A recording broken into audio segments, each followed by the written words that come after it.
நம்முடைய மாண்புமிகு தமிழ்நாட்டு முதலமைச்சருடைய தலைமையில் இன்னொரு மொழிப்போருக்கு இன்றைக்கு நாம் தயாராகி கொண்டிருக்கிறோம் என்று சொல்லும் பொழுது, இந்த 3 நாட்களாக ஒன்றிய அமைச்சர் மரியாதைக்குரிய தர்மேந்திர பிரதானுடைய அந்த குரலை பார்த்ததுக்கு பிறகு நம்முடைய தமிழ் மண்ணில் தங்களுடைய இன்னுயிரை நீத்து காற்றோடு காற்றாக கலந்து நமக்கு உயிர் மூச்சாக இருக்கின்ற நடராஜன்களும் தாளமுத்துக்களும் உடல் மண்ணுக்கு உயிர் தமிழுக்கு என்று சொன்ன பீளமேடை சார்ந்த தண்டாபாணி போன்றவர்களும் அதே போன்று மாணவர் ராசேந்திரனும் கீழப்பள்ளூர் சின்னசாமி போன்ற அந்த உயிரெல்லாம் மீண்டும் உயிர் தெழுக ஆரம்பித்திருக்கின்றது.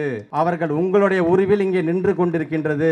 மேடையில் இருக்கின்ற இவர்கள் ஒவ்வொருவரும் தந்தை பெரியார், பேரறிஞர் அண்ணா, முத்தமிழர் கலைஞருடைய மறு உருவாக இன்றைக்கு இவர்களும் இங்கே அமர்ந்திருக்கிறார் என்று சொல்லும் பொழுது ஒட்டுமொத்தமாக ஒரு உணர்ச்சி வசப்பட்டவனாகத்தான் இன்றைக்கு நான் உங்கள் முன்பு நான் நின்று கொண்டிருக்கின்றேன். காரணம் என்ன? இதற்கு யார் காரணம்? ஒரு 3 நாட்களுக்கு பிறகு ஒன்றிய அமைச்சர் சொல்கிறார், ஏன் மும்மொழி கொள்கை ஏத்துக்கிட்டாதான் என்ன குறைச்ச, அதை நீ ஏத்துக்கிட்டாதான் நான் நிதி தருவேன் என்று சொல்லக்கூடிய அளவுக்கு they have to come to the terms of the constitution. என்ன சார் கான்ஸ்டிடியூஷன் சொல்லுது? கான்ஸ்டிடியூஷன் என்ன சார் சொல்லுது நமக்கு? we the people of India having solemnly resolved to constitute India into a sovereign, socialist, secular, democratic and to secure to all its citizens என்று சொல்லுகிறது. அதுல நம்முடைய அண்ணல் அம்பேத்கர் அவர்களை பொறுத்தவரைக்கும் ஜஸ்டிஸ் ஆக இருந்தாலும் சரி, லிபர்ட்டி ஆக இருந்தாலும் சரி, ஈக்குவாலிட்டி ஆக இருந்தாலும் சரி, ஃபெட்டர்னிட்டி ஆக இருந்தாலும் சரி, இன்றைக்கு ஒரு மனிதன் தன்னுடைய வாழ்க்கையை வாழ வேண்டும் என்று வகை வகையாக இன்னைக்கு பிரித்து கொடுத்திருக்கிறார். பொழுது போகவில்லைன்னு உட்கார்ந்து எழுதின அரசியல் சாசனம் இல்ல சார் அது. பொழுது போதவில்லையே என்று மக்களை மனதில் வைத்து இதயத்தில் வைத்து ஒரு நாளைக்கு 18 மணி நேரம் இதற்காக செலவு செய்த அண்ணல் அம்பேத்கருடைய சாசனம். அந்த சாசனத்தில் எங்க சார் மும்மொழி கொள்கையை பத்தி சொல்லுது? ரூல் ஆஃப் லா என்று சொல்லுகிறார். ரூல் எங்க சார் இருக்கு? லா எங்க சார் இருக்கு? இதை ஒத்துக்கிட்டாதான் பணம் தருவேன் யாரு சார் சொன்னா? முதல்ல தேசிய கல்வி கொள்கைக்கும் நமக்கு எப்பொழுதும் வருடம் வர வேண்டிய சமகர சிக்ஷா அபியான் என்கிற அந்த நிதிக்கு சம்பந்தமே கிடையாது. ரெண்டுத்தையும் இன்னைக்கு ஒன்னா குழப்பி இதை ஒத்துக்கிட்டாதான் இதுக்கு பணம், இதை ஒத்துக்கிட்டாதான் அதுக்கு பணம். நீ சொல்றது எப்படி தெரியுமா இருக்கு? நடிகர் அஜித் குமார் படத்துல ஒரு ஆட்டோல இருக்கிற சைடு மிரர் அட்ஜஸ்ட் பண்ணாதான் வண்டி ஸ்டார்ட் ஆகும் சொல்றாரு பாருங்களா, அந்த மாதிரி இருக்கு. ஆக எதுக்குமே அர்த்தமே இல்லாம உன்னுடைய கொள்கையை திணிக்க வேண்டும் என்கிற விதத்தில் நீ அதை செய்து கொண்டிருக்கின்றாய். அதற்கு எங்களுடைய மாண்பு தமிழ்நாட்டுடைய முதலமைச்சருடைய குரல் தான் முதல் குரலாக இன்றைக்கு ஒட்டுமொத்த இந்தியாவிலே ஒலித்திருக்குது என்று சொல்லும் பொழுது, இன்னைக்கு இன்னொருத்தர் இருக்காரு, ஒன்றியத்தை ஆண்டுகிட்டு இருக்க தேசிய கட்சியோட மாநில தலைவர். அவரு 6 மாசம் போய் ஒரு படிச்சு ஆங்கிலத்தில் தானே படிக்க போனாரு. 6 மாசம் வெளிநாட்டில் போய் கோர்ஸ் ஆஃப் கோயபிள்ஸ் படிச்சுட்டு வந்து இங்க சும்மா வாயை திறந்தா பொய் பொய் பொய். ஆனா நம்மள சொல்றாரு நாம போய் சொல்லிக்கிறோம் என்று ஒரு ரிப்போர்ட்டை வச்சிருக்காருங்க. ஆனா அவன ஏசர் ரிப்போர்ட் என்ன தெரியுமா சொல்லிக்கிறது? ஏசர் ரிப்போர்ட் பத்தி உனக்கு என்ன தெரியும்? முதல்ல அந்த ஏசர் ரிப்போர்ட்ல என்ன சொல்கிறது என்று சொன்னால், தமிழ்நாட்டை காட்டிலும் உத்தரப்பிரதேசமும் பீகாரும் கல்வியில் சிறந்து விளங்குகிறது. நீங்க என்ன பண்ணிட்டு இருக்கீங்க? இருமொழி கொள்கையை வச்சு நீங்க என்ன கிழிச்சிங்க என்று கேட்கிறார். அந்த ஏசர் ரிப்போர்ட் அப்படிங்கிறதே பாரதிய ஜனதாவோட ஒரு அஜெண்டா தான். ஆக்சுவலா அந்த ஏசர் ரிப்போர்ட் சொல்ற மாதிரி உத்தரப்பிரதேசம் உங்களுக்கு ஒன்று தெரியுமா?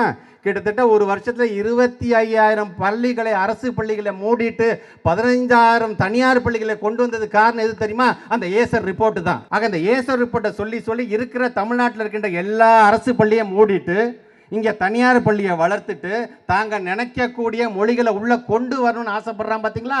அதுதான் ஏசர். நீங்க மறந்துருக்க மாட்டீங்க, 2014 எதுக்கு எடுத்தாலும் குஜராத் மாடல் குஜராத் மாடல் குஜராத் மாடல்னா நம்ம குஜராத்துக்கே போயிருக்க மாட்டோம், நம்மளும் சேர்ந்துட்டு சொன்னோம் ஆமாங்க குஜராத் மாடல்கன்னு. அந்த ஒரு வருஷம் ஒரு டேர்ம் நம்ம ஏமாந்தோம். ஆனால் 2019 2024 வரைக்கும் இருக்கின்ற அந்த தேர்தலெல்லாம் அவங்கள ஓட ஓட விரட்டி அடித்த மாநிலம் எதுன்னு சொன்னால் அது நம்முடைய தமிழ்நாடு தான். அவர் சொல்றாரு, அந்த மாநில தலைவர் சொல்றாரு, இங்கே ஆண்ட கட்சி, ஆளுகின்ற கட்சி, புதுசா வந்த கட்சி, கனவு காணுகின்ற கட்சியெல்லாம் ஒரு பக்கம் இருந்தாலும் பாரதிய ஜனதா நாங்கள் இந்த மும்மொழி கொள்கையை கொண்டு வந்தேதான் ஆவோம், நாங்கள் தனிமையாக இருந்து கொண்டு வருவோம். சார் நீங்கள் தனிமையெல்லாம் இல்லை சார், ஓட ஓட விரட்டி தனிமைப்படுத்தப்பட்டவர்களாக இந்த குரல் இருக்கிறது என்பதை நீங்கள் மறந்துடக்கூடாது. நீங்கள் ஆக அப்படிப்பட்ட நீங்கள் இந்த ரிப்போர்ட் அந்த ரிப்போர்ட் சொல்லி எங்களுடைய பிள்ளைகளை தயவுசெய்து கேவலைப்படுத்தாதீர்கள். எங்களுடைய பிள்ளைகளுக்கு பாடம் சொல்லி தருகின்ற எங்களுடைய பெருமதிப்பிற்குரிய ஆசிரியர் பெருமக்களை கேவலப்படுத்தாதீங்க. எங்களுடைய சிஸ்டத்துக்கு இன்டர்னல் அசஸ்மெண்ட் நாங்கள் பார்க்குறோம், ஸ்டாச்சுட்டரி பாடி மூலமாக நாங்கள் சர்வே பண்ணுறோம், தேர்ட் பார்ட்டி மூலமாக நாங்கள் சர்வே பண்ணுறோம். நீங்கன்னா சார் அங்கொன்று இங்கொன்றுமா பண்ணுறீங்க. எங்களுடைய ஸ்டேட் பிளானிங் கமிஷன் ஒட்டு மொத்தம் 10 லட்சம் பிள்ளையும் நாங்கள் டெஸ்ட் பண்ணுறோம் சார். நாங்கள் உங்களுக்கு ரிப்போர்ட் தரோம் சார். நாங்கள் ஆக இப்படி இன்றைக்கு எங்களை ஏமாற்றக்கூடிய அந்த பணியை நீங்கள் செய்து கொண்டு இந்த 2151 கோடி ரூபாய் இன்றைக்கு நம்முடைய மாண்புக்கு துணை முதலமைச்சர் என்ன சொல்கிறார்? நம்ம 1 ரூபா கொடுத்தா 29 பைசா தரான், 29 பைசா தரான்னு சொல்கிறான்ல, இன்றைக்கி அதுவும் நமக்கு கிடையாது. இது என்ன உங்கள் அப்பா வீட்டு பணமான்னு கேட்டதுக்கு பொத்துக்கிட்டு வந்துச்சு உங்களுக்கு அந்த கோபம். இன்றைக்கு நாங்கள் கேட்குறோம், இது உங்களோட அப்பா வீட்டு பணமா? எங்களுடைய 2151 கூட தயவுசெய்து எங்களுடைய பணம் கொடுங்க. கிட்டத்தட்ட 43 லட்சம் பிள்ளைகளுடைய எதிர்காலம் இருக்கின்றது. அதில் தலையில் கையை வைக்காதீங்க, அவங்க வயிற்றில் அடிக்காதீங்க என்று தான் நான் கேட்டுக்கொள்ள விரும்புகிறேன். ஆக ஒன்றிய அரசுக்கு நாங்கள் வைக்கின்ற ஒரு மிகப்பெரிய ஒரு எச்சரிக்கையாக, ஒரு கண்டனமாக நம்முடைய மாண்பு தமிழ்நாட்டு முதலமைச்சர் தொடர்ந்து அதற்கான பணிகளை செஞ்சுட்டு இருக்காரு. இப்போ ஒன்று புதுசாக ஒரு லெட்டர் ஒன்று வச்சுக்கிறாங்க. சார் நீங்கள் தான் ஒத்துக்கிட்டீங்களே சார், ஒத்துக்கிட்டதுக்கப்புறம் இப்போ இல்லைன்னு சொன்னால் எப்படி சார் நியாயங்கிறாங்க. அந்த லெட்டரில் ரொம்ப அழகாக சொல்லியிருக்காங்க. இந்த எம்ஓயுவை பற்றி சொல்லும் பொழுது நம்மளுடைய தலைமை செயலாளர் ஒரு லெட்டர் எழுதுறாரு. அது என்ன சொல்கிறாருன்னா, இந்த எம்ஓயை பற்றிலாம் சொல்லிட்டு, in this record a state level committee headed by school education secretary has been constituted based on the recommendation of the committee. இதை எல்லாருமே மறக்கிறாங்க. based on the recommendation of the committee. எங்கள் கமிட்டி என்ன ஒத்துக்குதோ அது ஒத்துக்கிட்டா நான் கையெழுத்து போகிறேன்னு தான் நாங்கள் சொல்லியிருக்கோம். நாங்கள் டாக்டர் உங்களை கூப்பிட்டு உடனடியாக இந்த உனக்கு ஆப்ரேஷன் பண்ணணும்னு சொன்னால் நீங்கள் என்ன பண்ணுவீங்க? சார் எனக்குன்னு ஒரு ஃபேமிலி டாக்டர் இருக்கார், என்னோடய ஃபேமிலி ஹிஸ்ட்ரி தெரிஞ்சு, என் ஹெல்த் ஹிஸ்ட்ரி தெரிஞ்ச அந்த டாக்டர் நான் செகண்ட் ஒப்பீனியன் வாங்கிட்டு நான் முடிவு பண்ணிக்கிறேன் தான் சொல்லுவோம் இல்லையா? அந்த மாதிரியான கருத்தை திரித்து எழுதி, அதுவும் பத்திரிகை துறை ஊடகத்துறை சார்ந்த நண்பர்கள் நான் பதில் சொல்லணுமேங்கிறதுக்காக இன்னும் அதை பெருசுப்படுத்திருக்கீங்க. ரொம்ப சந்தோஷம். உங்களுக்கு சேர்த்தே சொல்கிறேன். அதே தர்மேந்திர பிரதான் அவர் லெட்டரில் எழுதுறாரு, I was surprise to see that the state responded with a modified MOU wide letter dated wherein key paragraph referring to the implementation of NEP 2020 in entirety has been dropped. ஒன்றும் இல்லை, அவங்க ஒரு MOU நமக்கு அனுப்பிச்சுடுறாங்க. இந்த NEP தேசிய கல்விக் கொள்கைக்கு ஒத்துக்கிறேன்னு சொல்லிட்டு ஒரு MOU கையெழுத்து போடுங்க. நாங்கள் தமிழ்நாட்டு முதலமைச்சர் சும்மா இருப்பார், அவர் ஒரு MOU அனுப்பிச்சுடுறாரு. அந்த பேராகிராஃபே எடுத்துட்டார். NEP 2020 நான் கையெழுத்து போட தூக்கி எறிஞ்சிட்டு இப்போ நான் ஒத்துக்கிறேன், நீ ஒத்துக்கிறியாங்கும் போது அவர் சொல்கிறார் தர்மேந்திர பிரதான், எப்படிங்க நாங்கள் ஒரு MOU அனுப்பிச்சிட்டா நீங்கள் ஒரு MOU கொடுக்குறீங்களே, நீங்கள் ஒரு விதமான MOU கொடுக்குறீங்களேன்னு சொன்னால் அதுக்கு பேர் தான் ஏன் கன்கரண்ட் லிஸ்ட், அதுக்கு பேர் தான் ஏன் ஒத்திசைவு.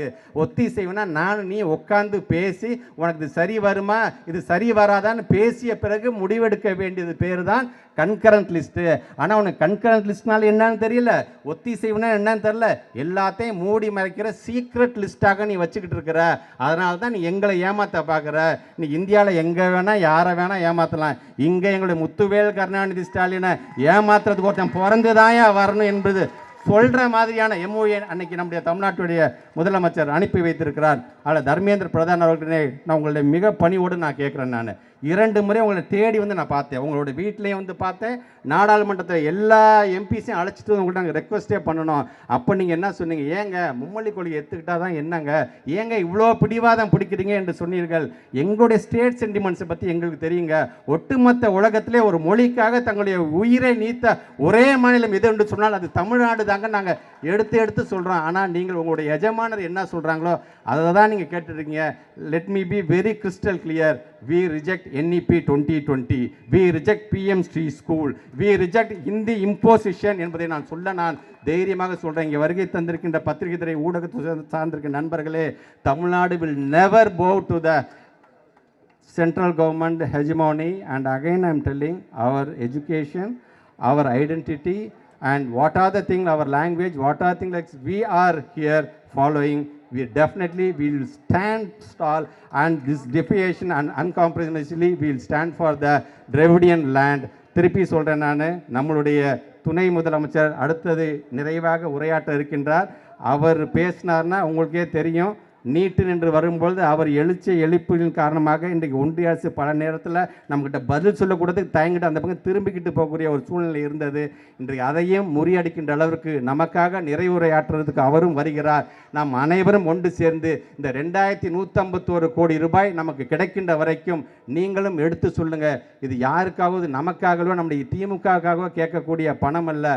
ஒட்டுமொத்தமாக 43 லட்சம் பிள்ளைகள் அரசு பள்ளியில் படிக்கக்கூடிய பிள்ளைகளோட எதிர்காலத்தை மனதில் வைத்து நம்மளுடைய பணத்தை நாம் கேட்கிறோம் என்ற அந்த உணர்வோடு நீங்களும் ஒன்று கூட வேண்டும் என்று சொல்லி இந்த அருமையான ஒரு நிகழ்வை ஏற்பாடு செய்திருக்கின்ற அண்ணன் சேகர்பாபு அவர்களுக்கும் மாவட்ட கழகத்தினுடைய செயலாளர்களுக்கும் வருகை தந்திருக்கின்ற நம்முடைய அனைத்து தோழமை கட்சியுடைய தலைவர்களுக்கும் இந்த நேரத்தில் நன்றி தெரிவித்து இந்த உரையை நான் நிறைவு செய்கிறேன். நன்றி, வணக்கம்.